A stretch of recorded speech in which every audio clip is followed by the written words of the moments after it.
Hey guys, welcome back. As promised, I put together a video walking through how to replace the Stator cover on a CBR 954 Honda since somebody knocked mine over. A few tools you're going to need to get the job done. It'd be helpful to have a shorty Phillips to work on the fairing clips, 5mm hand wrench, another 5mm to work on the Stator windings.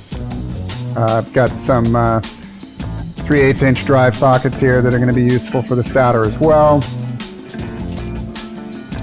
You got an 8mm and a 10mm that'll also be useful. So let's get started on this fairing. I'm going to start with the air dam bolts up here. The air dam comes off first because it's hiding one of the fairing bolts, so we're going to go ahead and do that. To get the air dam off without damaging it, you're going to need to loosen your tank bolts ultimately, and you'll be lifting your tank. But first, there's this little hidden clip that you want to take out that's holding the air dam in. So once you pop that out, you should be able to lift your tank up and pull the air dam out.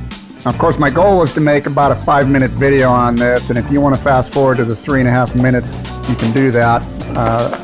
That's all fairing removal. This bike's got about 6 clips and 7 bolts holding the fairings on, so you're going to spend quite a bit of time on this.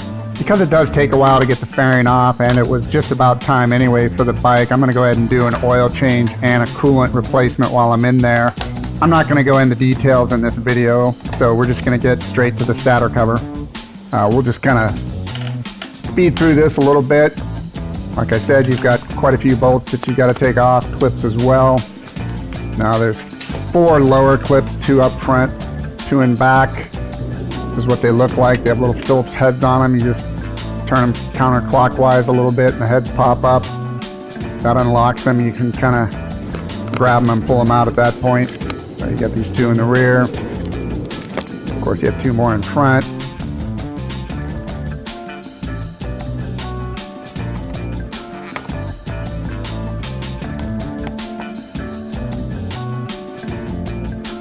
This is kind of hidden too. This is another little 5mm fairing bolt. Once you get all that done, then you've also got a nice little hidden pull clip inside that, if you don't know about, might kind of give you a little grief. No tools needed. Just grab it, pop it out with your fingers. That unlocks it, and that's going to allow you to remove your fairing.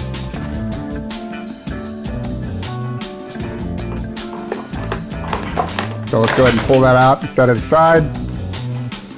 Since I'm doing an oil change anyway, it just made sense while I was in there. Drain the oil out. You use your 8mm socket now to loosen the 9 bolts that are holding the Stator cover to the crank.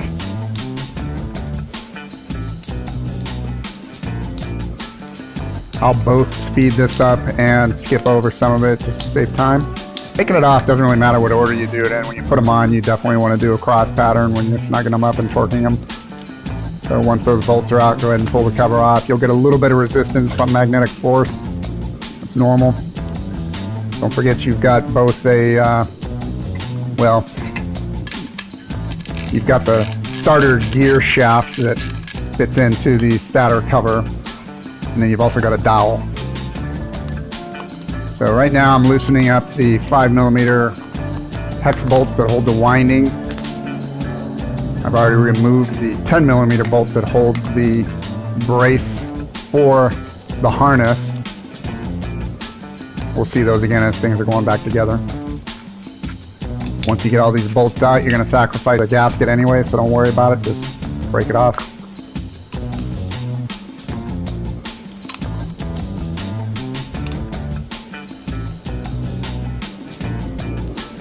Great, let's take a look at the new one. Of course, I went with factory OEM. Just things tend to fit better and look better and keeps everything original.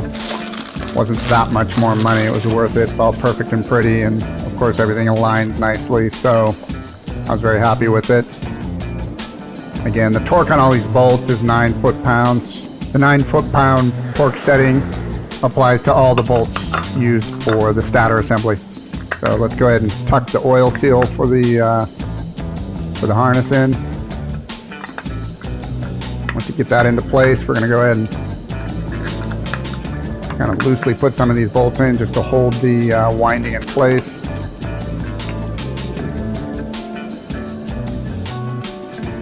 Once those are in, we can put the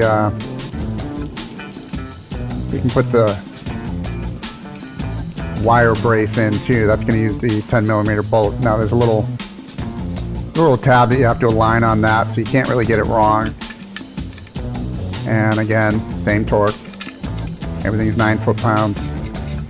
Don't overdo it. This is all going into alloy. Here's your starter gear. This may or may not give you a little bit of difficulty, but you'll know you've done it right because the shaft will push all the way home.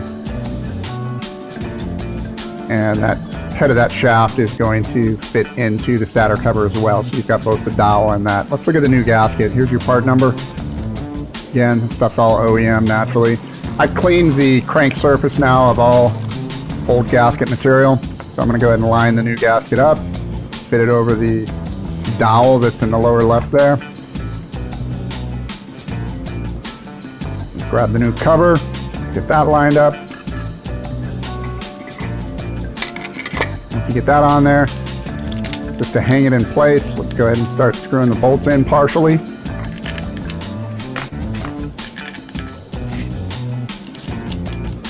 I'll speed this up and kind of skip over some of it to save time.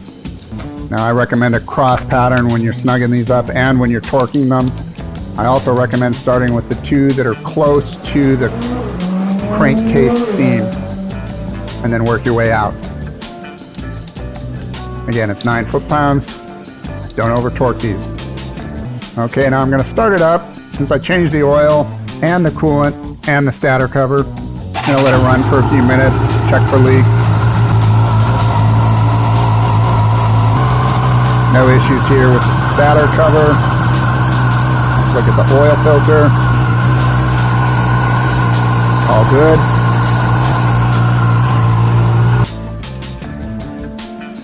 Now we can get the fairing back on. Start up front, get it lined up.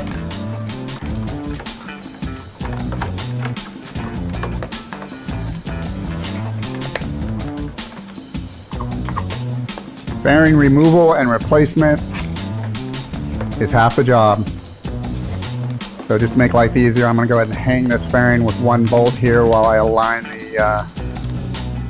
there's clips on the lower part of the fairing where they meet.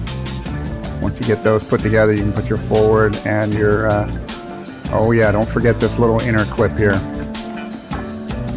Alright, heard that snap home. Now we get those rear clips in place.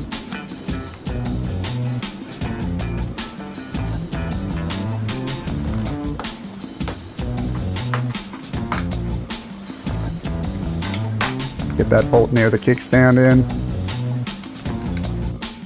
And what is this? Ah, this is the air dam clip. Don't forget about that.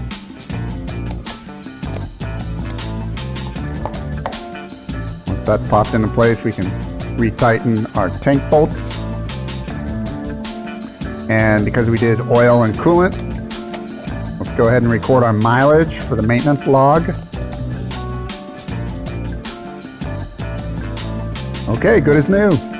Appreciate you guys watching this video. I hope it helped somebody out. If so, please subscribe and share this with somebody else. Ride safe and keep the rubber side down.